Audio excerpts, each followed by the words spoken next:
এইভাবে ক্যাপসিকাম দিয়ে ডাল বাটা দিয়ে মুসুর ডাল বাটা, ও দারুণ রেসিপি, কিন্তু কম খরচে যখন তখন বানিয়ে খেয়ে নাও।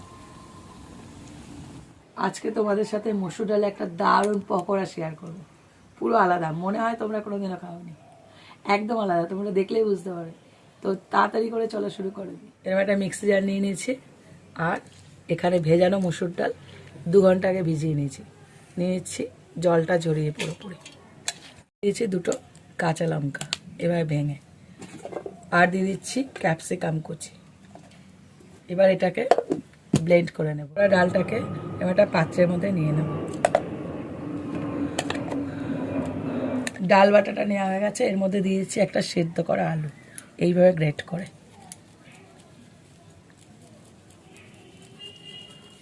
দিয়ে দিচ্ছি কয়েকটা কালো জিরে, চালের গুঁড়ো, স্বাদ অনুযায়ী লবণ, হলুদ গুঁড়ো, লঙ্কার গুঁড়ো। কড়াইতে তেল বসিয়ে দিচ্ছি আর কয়েকটা শুকনো লঙ্কা ভেজে নিচ্ছি। এর মধ্যে ভাজা শুকনো লঙ্কাগুলো দিয়ে দেব।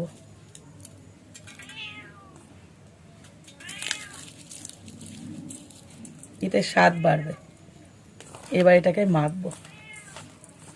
ডাল বাটাটা নিয়ে নিয়েছি, আর লম্বা লম্বা এক একটা ক্যাপসিকামকে হাফ করে তার 4খানা ভাগ করে নিয়েছি এরকম সরু সরু।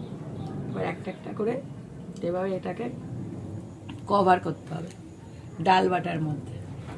বাহ, হেভি হবে খেতে, দারুণ না? হ্যাঁ, পুরো ইউনিক। বাহ, আমি শিখে নিলাম, করবো তো।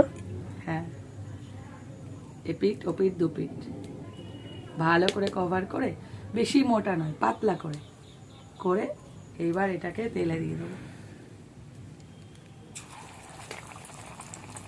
একটা ক্যাপসিকামের চপের মতো। ওর মধ্যে আলুর পুর থাকে, এটা ডালের পুর, আরো বেশি টেস্টি হবে, দারুণ খেতে হবে।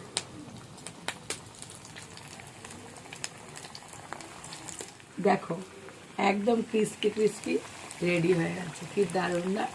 হেভি সুন্দর খেতে হবে গরম গরম ভাতের ডালের সাথে, অথবা বিকেল বেলায় কফির সাথে। হ্যাঁ, কফির সাথে একটু সস অথবা স্যালাড দিয়ে দারুণ জমে যাবে।